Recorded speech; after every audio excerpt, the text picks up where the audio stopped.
السلام عليكم ورحمة الله. أهلا وسهلا ومرحبا بكم.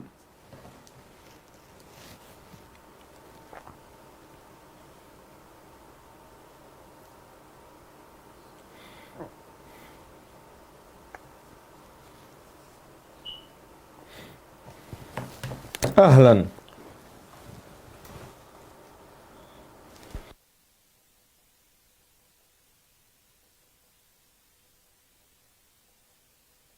أهلا وسهلا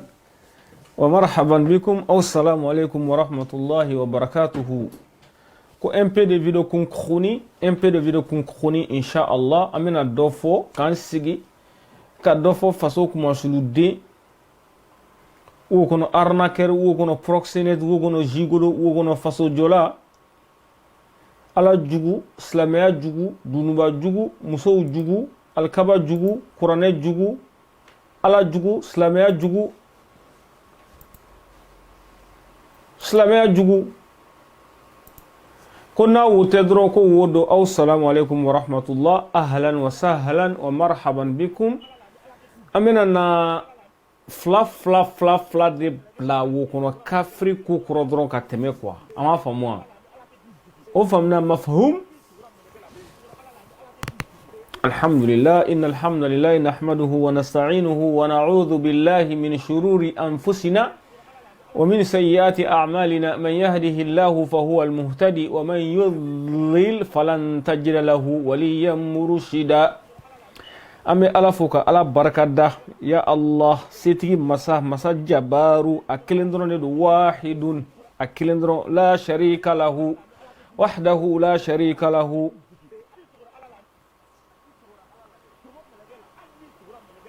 la yus'alu amma yaf'alu wa hum yus'alun. O ala de na ye fenke ate nyininga de me na unye fenke on be nyininga na yimne ki do jahannama kono fana mo shitena ko pourquoi ala yeninke ayi o yo bane ala kan kisi jahannama ma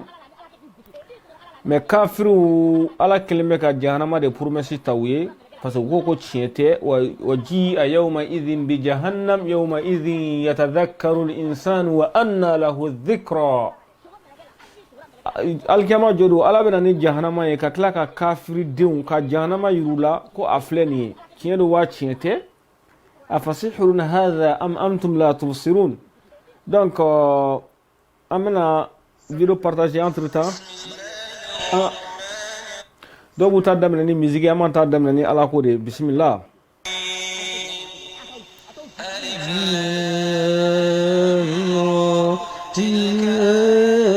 الكتاب وقرآن مبين ربما يود الذين كفروا لو كانوا مسلمين ذرهم يأكلوا ويتمتعوا ويلههم الأمل فسوف يعلمون وما أهلكنا من قرية إلا ولها كتاب معلوم ما تسبق من أمة أجلها وما يستأخرون وقالوا يا أيها الذي نزل عليه الذكر إنك لمجنون لو ما تأتينا بالملائكة إن كنت من الصادقين ما ننزل الملائكة إلا بالحق وما كانوا إذا منظرين إنا نحن نزلنا الذكر وإنا له لحافظون ومن أرسلنا من قبلك في شيع الأولين وما يأتيهم من رسول إلا كانوا به يستهزئون كذلك نسلكه في قلوب المجرمين لا يؤمنون به وقد خلت سنة الأولين ولو فتحنا عليهم بابا من السماء فظلوا فيه يعرجون لقالوا إنما سكرت أبصارنا بل نحن قوم مسحورون ولقد جعلنا في السماء بروجا وزيناها للناظرين زدناها من كل شيطان رجيم إلا من استرق السمع فأتبعه شهاب مبين والأرض مددناها وألقينا فيها رواسي وأنبتنا فيها من كل شيء موزون وجعلنا لكم فيها معايش ومن لستم له برازقين وإن من شيء إلا عندنا خزائنه وما ننزله إلا بقدر معلوم الرياح لواقح فأنزلنا من السماء فأسقيناكم وما أنتم له بخازنين وإنا لنحن نحيي ونميت ونحن الوارثون ولقد علمنا المستقدمين منكم ولقد علمنا المستأخرين وإن ربك هو يحشرهم إنه حكيم عليم. Assalamu alaikum. On va partager entre temps. D'accord. Bismillahirrahmanirrahim. Toujours. Et attention.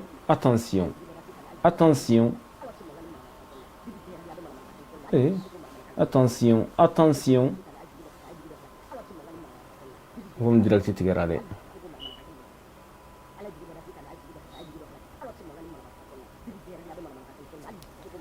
Ok, malma wo amina fla bla wo kono kafiri de ku kuro dro ka teme wo kono kafiri mami kafiri ala jugu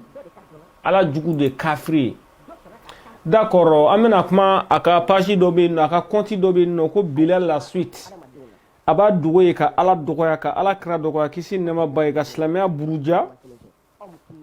D'accord, amina essayer kana no kuma kan doye. Continue, je pense que les cons ça existe toujours.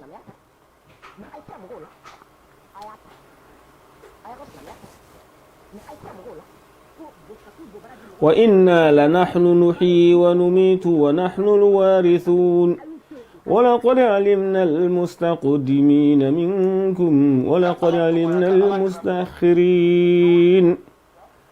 Ok, machallah, la vidéo c'est en direct, c'est pas coupé. Je pensais que c'était coupé, mais c'est pas interrompu. D'accord. Assalamu alaikum. Mun melina foli ba obeye. Amena kuma wo kono kafiri ala jugu islamia jugu qur'ana jugu dunuba jugu muso jugu alkaba jugu alkaaba jugu. D'accord. Aba dugu ka islamia dugoya, mais entre temps aka kafiri dinya kuma mununa nano o fo kene kan. Amena oje pour que islamé de mouvement famia oluka boako mafoko kafiri de mouvement ko kadoko kafiri de no ka klara to ko parce que ko lu fana kafiri de ka fraka en kan to lu made nkambe islamé de mouvement famia de ama fam. Voilà, bref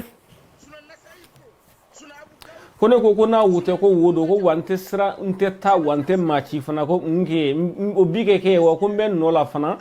ko ntesra nteta makia combat kele fo kata fo domina aya da fale ou bien farla islamia la abana beba ga srafe lakum dinukum waliyadini lakum dinukum walidini ana ga dina do am fana ananga dina do ama mashi jago ka islamé. D'accord, amena ka kafiri dinya kuma do de justice aka kafiri dinya kuma amo je ka klaka na naka kafiri dinya konti abega islamia ni romina ka fo ko ni fana ko do fana ko ni olu ka leader ka be ka muru kele ka be ka muru jugu de kele ka fo amba funyena u kana ni muru jugu kele ndron asara ka mimbo aka takasira kan asara ka mimbo muriala akana ni mbo kele ndron. Voilà, d'accord. Aka kafir de kuma do fleni ango je ko décortiquer amito wa sege sega ka parce que bomonan ko dongo do club ta kalanso كنا وودو على فنكو فذكر إن نفعت الذكر فذكر إن الذكر تنفع المؤمنين على كو كي حكي لا جيجي كو حكي لا جيجي وبسلام نيمو للنفع أكو فنكا حكي لا جيجي كما دول النصر أبن نفاك إن تنفع فذكر إن تنفع أوكي أعوذ بالله من الشيطان الرجيم أنا لا مفلو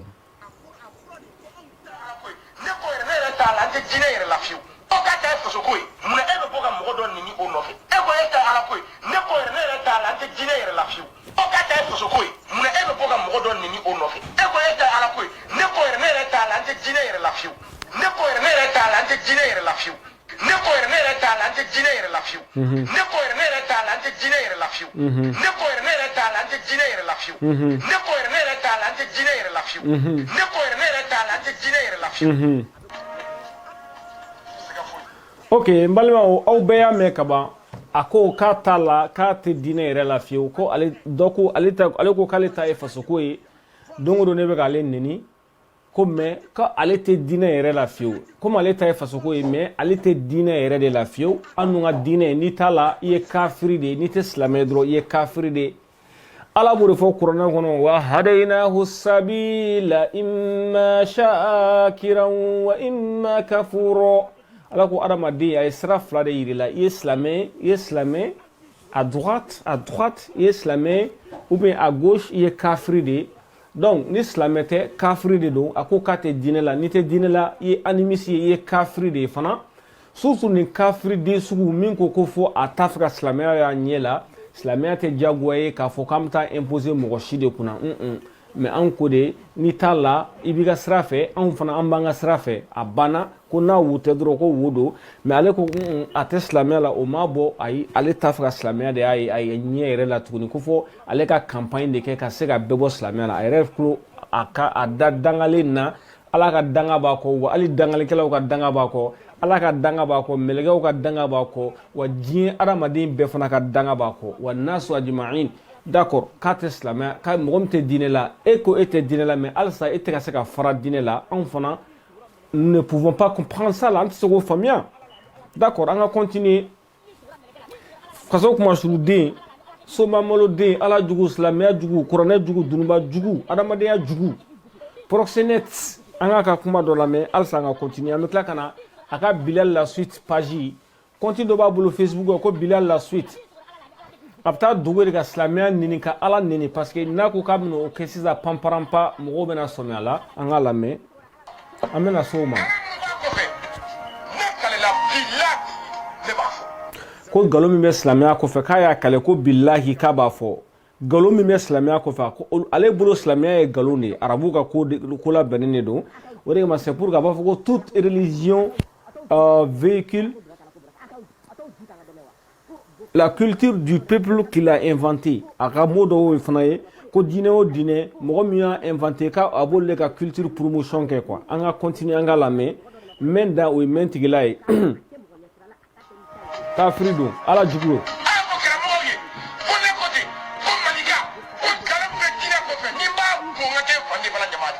ni keri fodem bela nyamadi kakala ka kafiru bela nyamadi fana kama fo kan adala de ko me ka kon ba fo ngata le suivant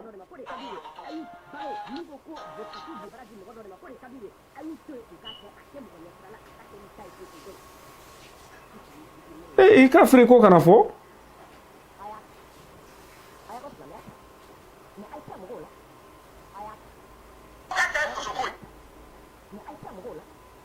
ka fri din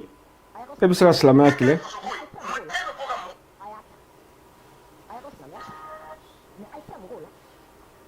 voilà, au banon rangata le suivant. Kaka na ko kafri do wa kafri den fana do ka foroka. Parce que kafri den fana be. Ala jugu.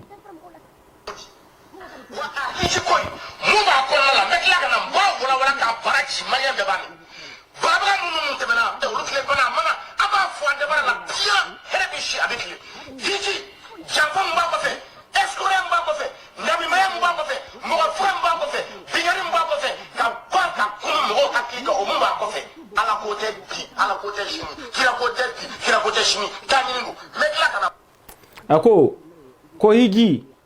ala ko tɛ hiji ye taa ɲini de hiji ye janfa bɛ hiji kɔfɛ mɔgɔ faga bɛ hiji kɔfɛ k'a bɛ tila ka na a bɛ n'a bara ci quoi ok inna dina inda allahi islam wallahi ala diinɛ o diinɛ bɛ ala yɔrɔ alikiyama jɔ do o ye silamɛya diinɛ de ومن يقبل غير الإسلام دينا فلن يقبل منه وهو في الآخرة من الخاسرين ala ko ni diinɛ o diinɛ min tɛ silamɛya diinɛ ye ko alikiyama jɔ do ko i bɛ kɛ mɔgɔ bɔnɛlenw ye tu seras parmi les perdants voilà an ka kafiriden ka kuma dɔ la mais an ka continuer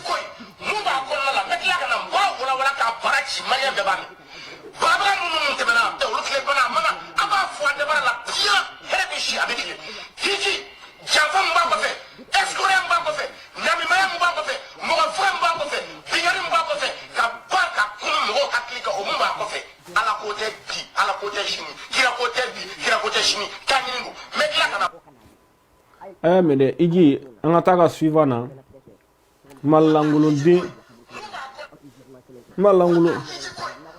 malangolonden de don a yɛrɛ ka kuma don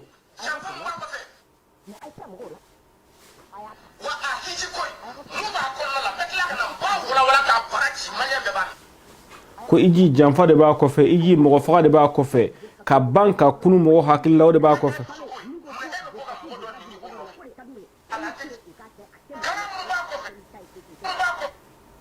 kafiriden non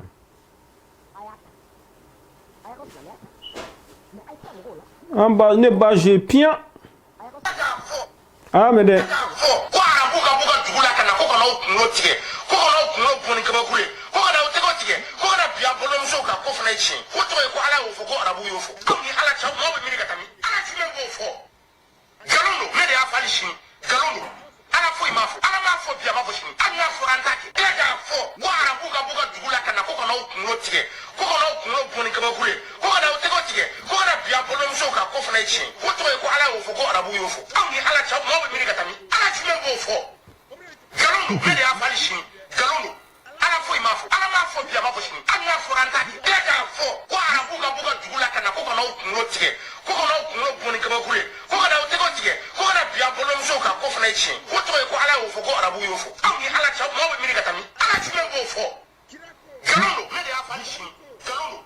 a ko ala jumɛn b'o fɔ ala m'a fɔ bi a m'a fɔ sini ko ala jumɛn b'o fɔ kafiriden ala ka n'i kunnaja ala ka n'a kunnaja dɛ sisan n bɛ taa ka Bilal la suite la a ka compte dɔ bɛ Facebook kan n t'a dɔn n'a y'a fermer sisan parce que an y'a poroporo a y'a yɔrɔ publication sumaya mais je ne sais pas que si les comptes existent toujours ou bien n'a y'a sɔrɔ a y'a fermer n'a m'a fermer n bɛna taa entre temps n bɛ se ka vérifier mais n bɛ taa a kumakanw ta ka na n ka taa don ta ko Bilal la suite a compte bɛ yen y'a ye a bɛ yen a compte bɛ yen a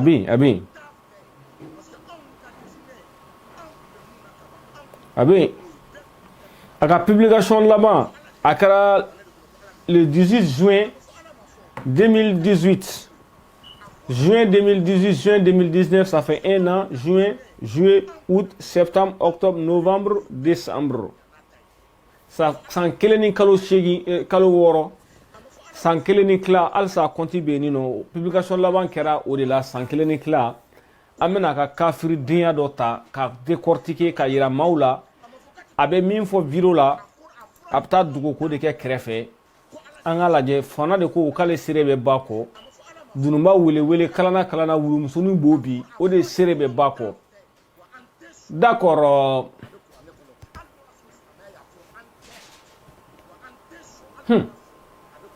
c'est choquant et a bɛ yafa ma quoi vraiment a kuma ninnu dɔ c'est vulgaire c'est vilain mais an ka laɲini de ye k'a yira maa la adamadenw na ninnu tɛ foyi ye dangaden dama faralen ɲɔgɔn kan ka dangadenya wale dama kɛ ka to di dangaden dɔ ma dangaden wo kɔnɔ voilà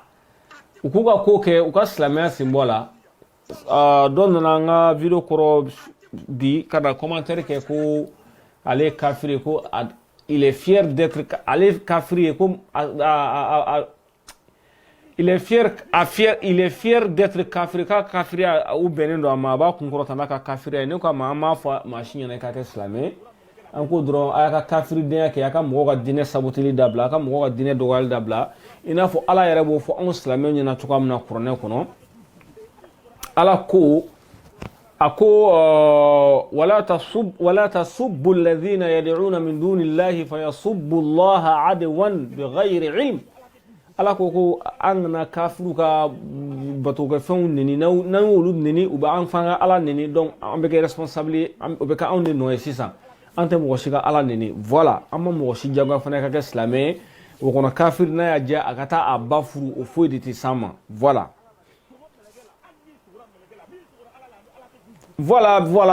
a filɛ nin ye Bilal la suite ok a ko n'a wo tɛ wo don komi o ye ne ka terme ye a filɛ k'o publier o yɔrɔ la bon a ka an ɲɛ bɛ caman min filɛ nin ye cɛkɔrɔba min sigilen filɛ fɔ kuranɛ b'a bolo a bɛ k'o saboter a bɛ hakɛ to n k'an gɛrɛ écran na dɔɔni a ko pourquoi Allah est aussi mauvais même tu n'es pas leur Dieu et tu les laisses continuer à perdre leur temps en te priant ou bien tu n'as pas fini de rire d'eux encore. Subhanallah. Ou kono kafri ko continue à continuer à tɔgɔ ko Bilal la suite a taa Facebook kan a bɛ taa continue sɔrɔ yen Bilal la suite a m'a faamuya i n'a fɔ sanfɛla filɛ cogoya min na sanfɛla filɛ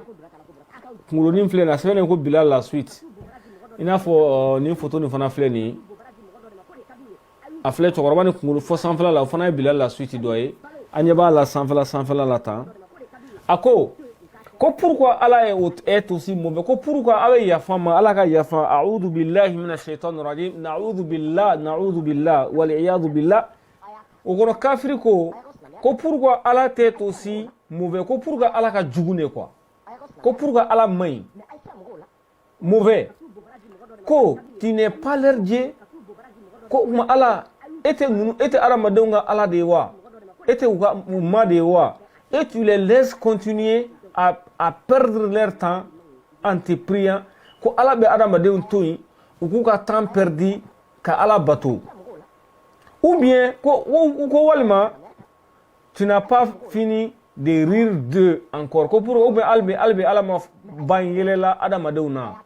donc albi ala ma kila albi ala bɛ ka yɛlɛ anw na quoi parce que cɛkɔrɔba sigilen don o ye fantan ye hali ni y'a sigilen i b'a dɔn ko nin ye dɛsɛbagatɔ ye kuranɛ b'o bolo ko pourquoi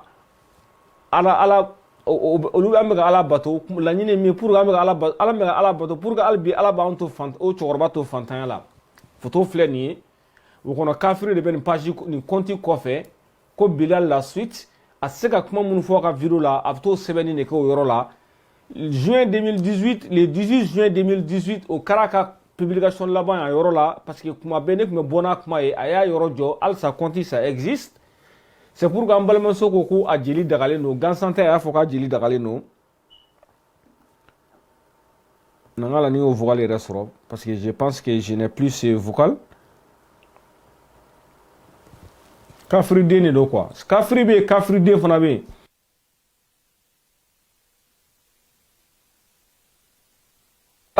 kafiri bɛ yen kafiriden bɛ yen an ka taa ka écriture suivante a ko moi en face avec Allah il ne peut pas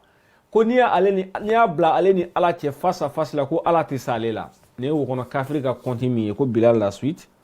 o page de filɛ nin ye tan an b'a faamuya an ka jɔ a y'a kɛ to ka muso ka vocal ɲini ka muso ka kuma justifier an balimamuso a ye ko faamuya joona bisimila.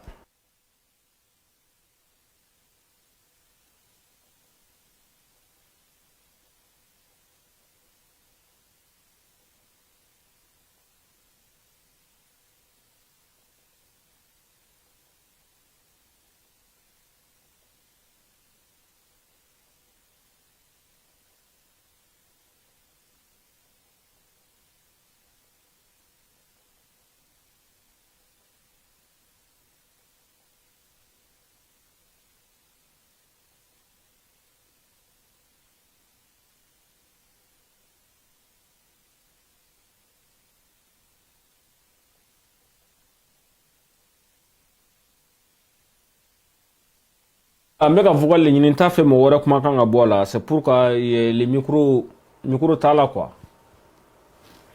Ka fridi e be se ka silamɛya kɛlɛya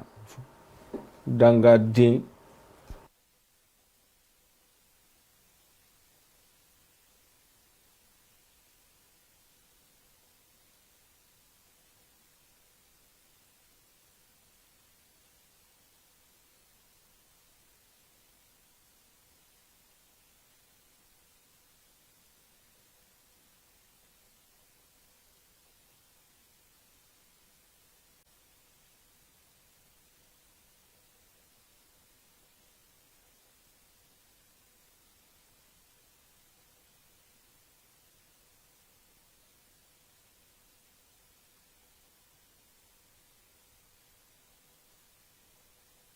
Tini parce que ma se ka vocal ni sɔrɔ parce que an balimamuso dɔ ko k'a jeli dagalen non quoi. D'accord, a m'a faamuya a ko ko moi en face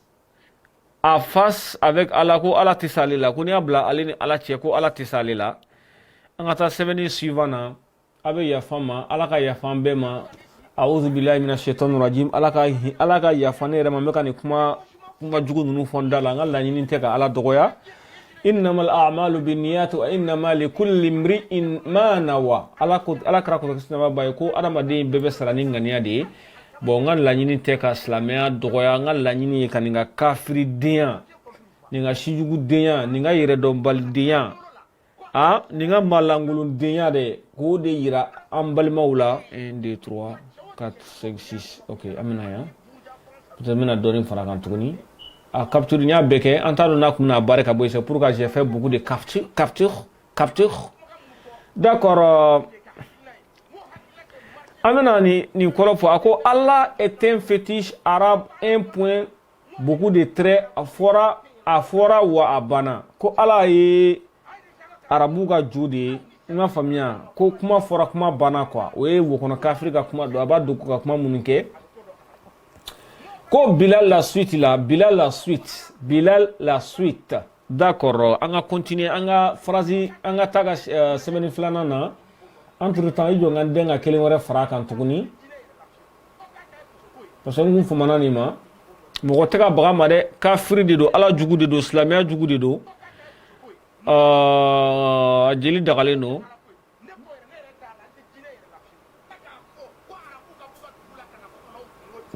ni garbage de américain ko garbage ni nyama de quoi c'est un déchet c'est pour qu'Allah va dire ya ayyuhalladhina amanu innamal mushrikuna najas fala yaqrabu al-masjid al-haram ba'da 'amihim hadha wa in khiftum 'ailatan fasawfa yughnikum Allahu min fadlihi ala ko Qur'an ko flan kafo nunu ko déchet c'est comme beau de quoi nogo quoi voilà ni nogo de c'est un imposteur abena yere meleke mo la ni Facebook ni kan kana yere ke faso jolaye kasoro faso jolate atado ko faso ko yere mi kamina ala ka da akungoma dilega ke mbalikoye aka kungoto ye otanye srala islamia ko ni bela burujani fen o de ale ka chemin ama famia o de ale ka chemin an fara ko re te kan nyina na ja ya foko to nyini no na ja ka foko jam nyini no na ja ka foko wa an be ka petew fana nyini Facebook kan je m'en fous mo foi tala avec ka fait je m'en fous voilà avec kele de ka kafir den kele fo kaburu kono ka fo yana ko beniga dine ala kadawnye walladhina amanu ashaddu hubban lillah ولو يرى الذين ظلموا إذ يرون العذاب أن القوة لله جميعا وأن الله شديد العذاب إذ تبرأ الذين اتبعوا من الذين اتبعوا ورأوا العذاب وتقطعت بهم الأسباب ألا ورفوا والذين آمنوا أشد حبا لله كسلموا مندلنوا ألا لا أولوك ألا كوكا بون أم فناتسك جناية چواشيلا أم بو فو وانتسك كو فو أنت مغشي دي كنترولا كسلمته parce que beniga dine la kum dinukum walidini anoka dine ananga dine mais awde ko aw nyetana de islamia ye o fana de tiseka ben awma d'accord nako kangata na horonya la ambake horonya la nako ko anga nyongo kumulo tike fana on est prêt voilà na wote ko wodo kafiri dene saraipta jahannama de kono ni ben sira de kan donc on n'a pas peur de toi moi j'ai pas peur de toi jamais D'accord, ako Allah est un fétiche arabe aya fama ngalla yin teka ala dogoya ko afora abana aka sebeni flana min fle chamancela ni tan ako fa fle ni ne gosila ta ngosila voilà ako c'est pourquoi je vous rappelle toujours c'est pourquoi je vous rappellerai toujours que vous êtes égarés. Vos ancêtres ne sont pas trop fiers de vous. Aye jodo de mo do de jota kato ko ke cheji kono kato o bla alkaba sanfala ay benye wala kato bla alkaba sanfala la o flene alkaba sanfala la akla ka 7000 ka sanfé tuguni ako ko c'est pourquoi je vous rappellerai toujours kaleba en hakil lajgi que vous êtes égarés ko ambe flilé nedo vos ancêtres ka anga mo korbo ambe makeo kuma ambe makeo ayo remarqué ka kuma la kuma ambe makeo kuma ambe makeo ako au be makeo aka fo au be makeo ne sont pas trop fiers de vous ko donc ko lutu diji gushini awnye quoi ya famia ka kila ka jota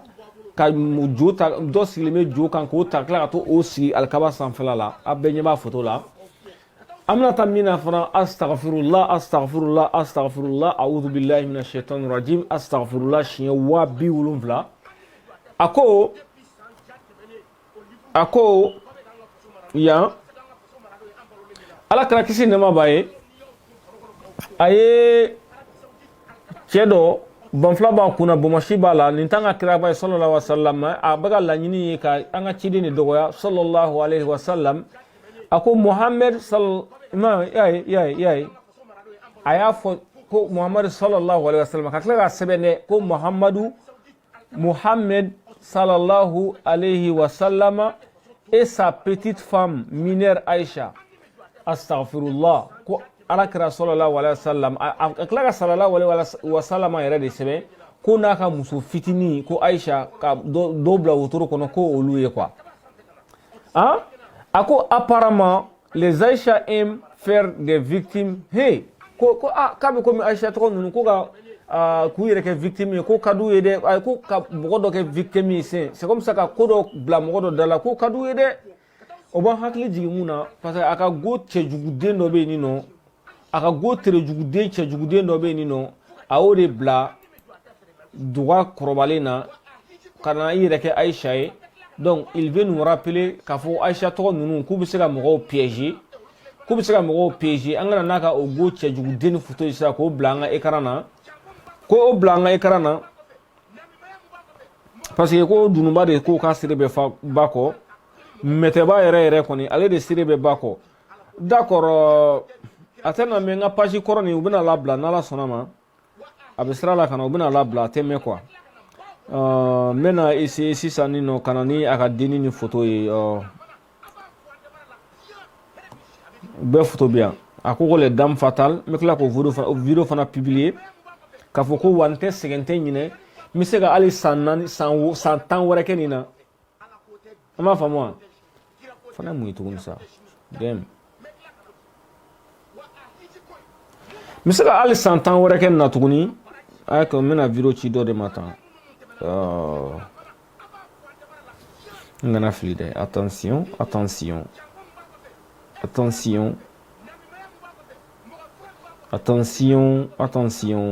voilà na wote dro wodo mina na Aïcha photo ici ça a minga Aïcha ka ta duka piéger OK abere bene bolo ya voilà tani plus de 200 000 vocaux faut ta faut brouiller référent net c'est quand be utiliser c'est impossible it's impossible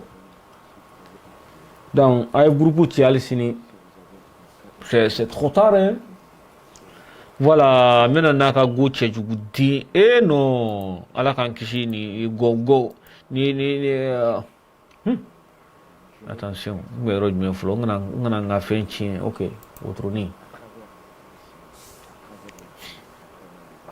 ah la ilaha illallah voilà afleni ayini to da ko Aïcha ama semaine ko mission accomplie dame fatale. Mission accomplie dame fatale. Voilà, na mami bla manamana ko la abel lolo ki koro ma fa me boni manamana ko duru de kay o de kama dolo duru ben ko ka kla ka to da ko dame fatale. Voilà, ni go che jugu deni ko ni a to ko Sira Keita askili sigoro beren Espagne ma d'après les rumeurs abebo banamba. D'accord. Angata aga suivant bega ya fane manega la yinti ka ngaslamia dogoya mais fanga ira mamun aramaduna ni kafiri den sugumi ni malangulo den sugumi ni faso kuma sulu demi ka foko ay bo aka viro ka kama sega foi ke moshila foi a sega foi ke machidi la connaît de côté ay bo je vous garantis kafiri din e sera islamia kele hein ni national daire o e kariyo ele côté o de ko arabu ko ala ko ani ala ya fo gelo afole fetuni ele se kane black adola jakuya ele se kane black adola tedala ali shin tedala o de ya fo ko arabu de côté arabu de ko ala ko o shiya no dala no kala madala bi madala shin won tedala fo ngasa tukuni o kungodi nebe sira enya ko fo ele ne balwa ele ne bolwa ko be ele bele jenia ele be jurumu sene ko ele bele do aljina ele bele bo alawa arabu jonti kafiri din nebe sira ka fe na ko do aljina la wal man bora lawa ni jinna shino daire o e kade o ele ko ti o de ko arabu ko ala ko ani ala ya fo gelo afole fetuni ele se kane black adola jakuya ele se kane black adola ntedala ali shin tedala awre ya fo ko arabu de ko ti arabu de ko ala ko o shiya no dala no kala madala bi madala shin won tedala fo ngasa tukuni nebe sira enya ko fo ele ne balwa ele ne bolwa o be ele bele jenia ele be jurumu sene ko ele bele do aljina ele bele bo alawa arabu jonti kafiri din nebe sira ka fe na ko do aljina la wal man bora lawa ni jinna shino daire o e kade o ele ko ti o de ko arabu ko ala ko ani ala ya fo gelo afole fetuni ele se kane black adola jakuya ele se kane black adola tedala ali shin tedala awre ya fo ko arabu de côté arabu de ko ala ko o shiya no dala no kala madala bi madala shin won tedala fo ngasa tukuni ko awde ko arabu ko ala ko alete dawla fo ka tale sadomina ko oni ala ya fo ko te tien arabu de ko ala ko parce que ala kra drone ya fo ko ala ko ama fam an clé la bi anga chidi laba minana o de ko ala ko ako kalete dala fo ka ta sa na ya ja akana dala fo ka ta fo ko na ya ja akana dala yere quoi fo ka ta do jahannama kono domno ça c'est son problème anga fouille de tout là ite dala o be kungode an kone ambe dala amaye amala kraye kisinema bay ambe dala fana ama fam amma ala ye mandale no alala o be kungode ikana dala yere nay jaire tuli quoi ça ikabo jie kono ça ikata jahannama kono c'est ton problème an kone an dalen do ala wallahi an dalen do ala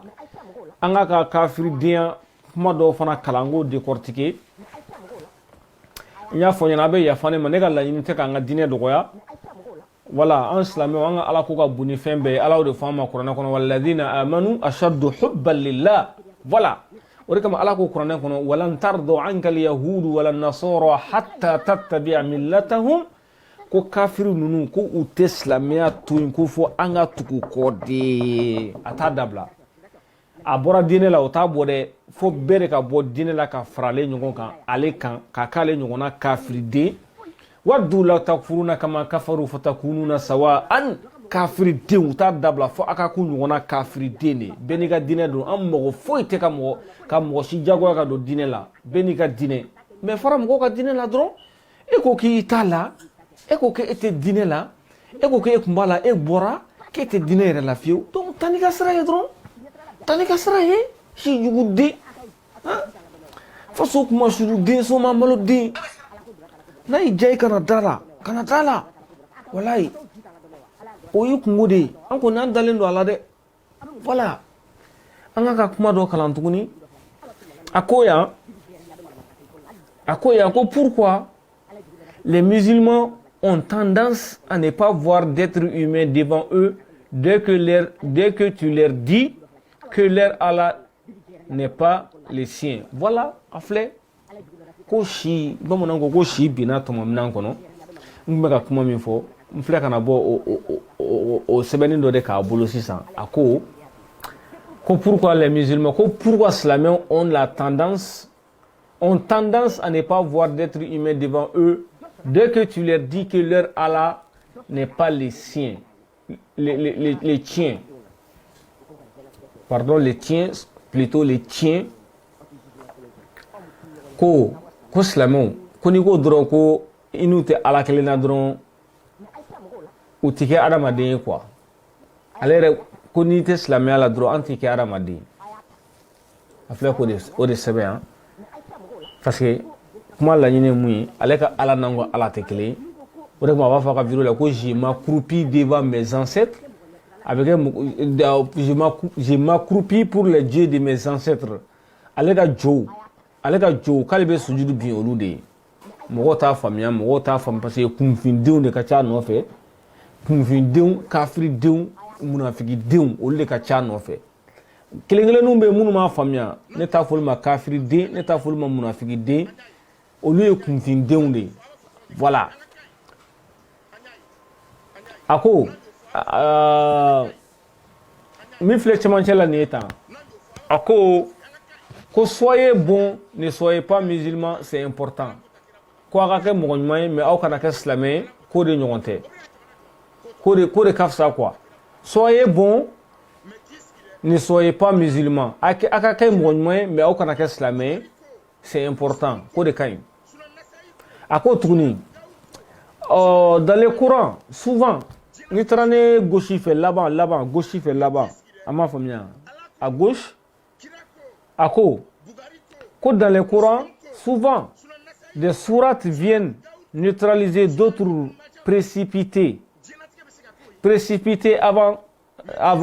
Donc, Allah a été surpris quelque part des comportements des... Attends, ni semaine il ma kala mais anga Allah ni fodro ako ni aka kafir de akuma doye ako souvent dans les Corans ko aya do bina aya do wuli ko parce que ko surprise de nana alala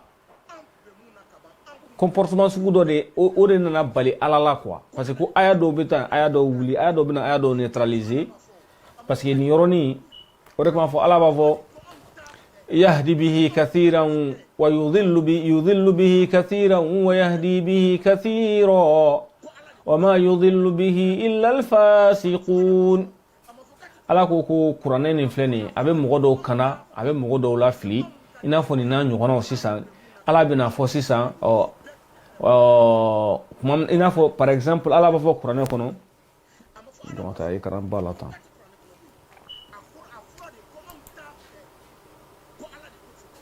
kafiriden non an tɛ se ka to yen dɛ non fɔ n su.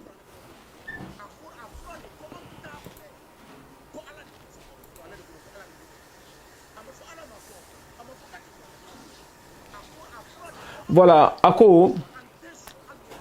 ala ko kuranɛ kɔnɔ sisan i n'a fɔ an bɛ exemple dɔ le di a bɛ ka na ni kuma sugu min ye quoi f'i k'a faamu parce que ala ko sisan exemple fɔlɔ qad nara taqalluba wajhika fi sama falanuwalliyannaka qiblatan tardaha fawalli wajhaka shatra al-masjid al-haram. Ala ko suratul baqara kɔnɔ ko ala kira sallallahu alaihi wasallam o y'a sɔrɔ a bɛ ka ɲɛsin seli ka ɲɛsin Jérusalem de ma. Jérusalem, Palestine, ak may seli de ka ɲɛsin ye ma ala ye aya jigin kuranɛ kɔnɔ k'a fɔ suratul bakara kɔnɔ ko an ɲɛ b'a la i bɛ ka sankolo lajɛ i b'a fɛ i bɛ ka seli yɔrɔ min na o man di ye falanuwalliyannaka qiblatan tardaha fawalli wajhaka shatra al-masjid al-haram wa haythu ma kuntum fawallu wujuhakum shatra ko sisan bamanankan souvent a explication ka gɛlɛn mais je me débrouille. Anya sisan a ka di ye i ɲɛsin yan de ma tuma bɛɛ i bɛ ka ala wele i bɛ ka ɲɛ jɔ sankolo la bon sisan i ɲɛsin alikaba ma premièrement an tun bɛ alakira sallallahu alaihi wa sallam tun bɛ seli ka ɲɛsin Jérusalem de ma aya jiginna k'a ka ɲɛsin alikaba ma bon ale filɛ k'o de fɔ ko pourquoi ko aya dɔ bɛ aya dɔ wuli a t'o faamuya parce que kafiriden summun bukmun umyun fahum la yarji'un summun bukmun umyun fiyentɔ kulogeren bobo summun umyun bukmun kulogeren fiyentɔ bobo a sugu bɛɛ u tɛ yeli kɛ quoi olu tɛ se k'a faamuya parce que ala b'a fɔ ko a ye nin kɛ kɔfɛ a bɛ tila ka na nɔgɔya don a la ou bien ala b'a fɔ a ye nin to yen kɔfɛ a bɛ tila ka na gɛlɛya don a la ou bien a bɛ tila ka gɛlɛya bɔ a la ka nɔgɔya bɔ a la ka gɛlɛya tuguni olu tɛ se k'o yɔrɔ faamuya quoi a filɛ k'o yɔrɔ de critiquer tan ale ni fana ala b'a fɔ yɔrɔ min na kuranɛ kɔnɔ ko aya ka ca i n'a fɔ sisan ko wala tankihu ma nakaha aba'ukum minan nisa ala b'o fɔ kuranɛ kɔnɔ ko i fa ye muso min furu i kan'o furu parce que fɔlɔ la olu bɛɛ tun bɛ kɛ an b'a faamu hali n'a sɔrɔ ala m'a fɔ k'aw kun k'a kɛ mais a tun bɛ kɛ aya de bɛna sa k'o wuli ka bɔ yen a tɛ k'o yɔrɔ faamuya kafiriden do fana a b'a ka essayer k'a bɛ silamɛya la gosi ni o de ye i n'a fɔ tuguni ala b'a fɔ yɔrɔ jumɛn fana gulɔ ala b'a fɔ ko yasalunaka anil khamri qul fihima ithmun kabirun wa manafi'u linnas wa ithmuhuma akbaru min nafi'ihima ala ko bɛ ni ɲininka gulɔ la ani khamri wal maisir gulɔ ni sobon i n'a fɔ marasibɔ ninnu ala b'a fɔ ko fihi ithmun kabirun wa manafi'u linnas ko jurumunbaw b'u la ko mais ko nafa dɔɔni fana b'u la ala bɛ tila k'a fɔ yɔrɔ dɔ la ko an ka ma b'u la pewu ka gulɔ kɛ haramu ye pewu o n'a ɲɔgɔnnaw an m'a faamu mais ale bɛ ka essayer k'a bɛ silamɛya kɛlɛ ni o de ye ko pour que ala y'o kɛ ala tɔgɔ de ko fa'alun lima yurid fɛn min ka di ala ye a b'o de kɛ mais kafiridenw tɛ se k'a faamuya a ko an ka bi ta jɔ tan a y'a faamuya an bɛ bi ta jɔ tan n'ala sɔnna ma k'a fɔ ko an ka diinɛ an bɛ sa défense la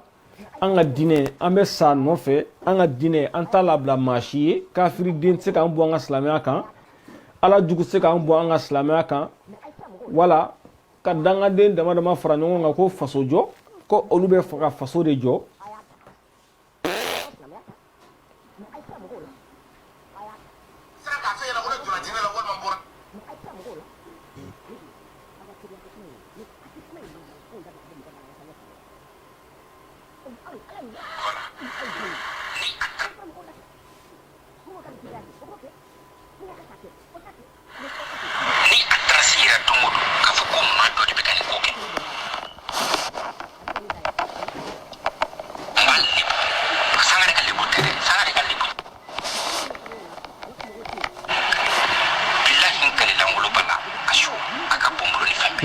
kala woloba su la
ma tise yara sa lo foka an alola matse ke je ko flala il tanki anga to je ko kelina an ko ka conviction su an ko ka détermination su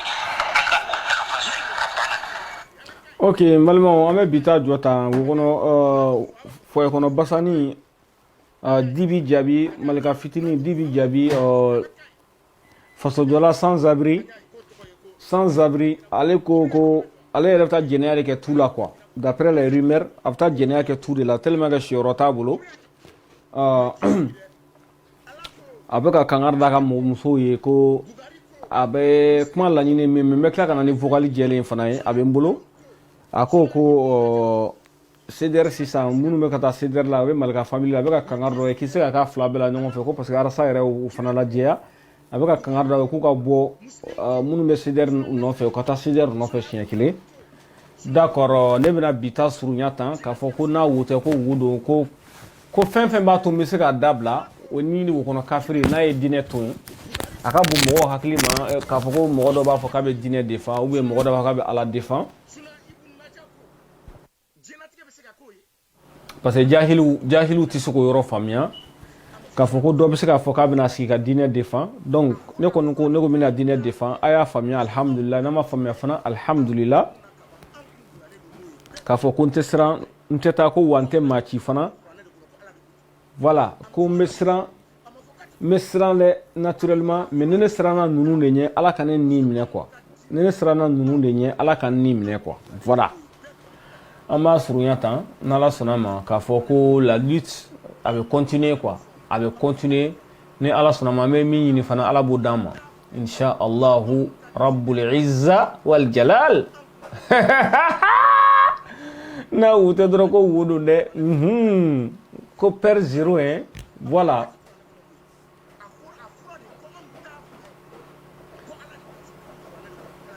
an ka kuranɛ kɛ ka laban sa Allah n ka foli bɛ bɛɛ ye ne ka race de fa halala salut internet malika est kafiri den merci wara gang merci wara gang. Ok, Amadou Yanoge, merci. JD Sako, inna dina inda Allah l'Islam. Oui, Amadou Yara, wallahi, inna dina inda Allah l'Islam. Amadou Yara, al-haq, masha Allah. Abe ake to denia o toko fode parce que amani be ma sunyata ko arabu mu ko ala ko an ko an dara la an sona la fana voilà.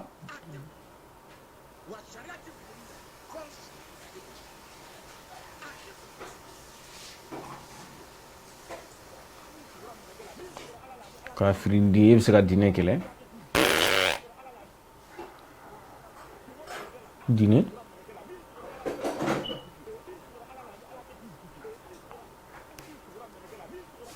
et puis ce qui est grave mais quand on a fait kafirin di ne fana quoi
Ok, assalamu alaikum wa rahmatullah, subhanaka Allahumma bihamdika, nashhadu an la ilaha illa anta, nastaghfiruka wa natubu ilayk.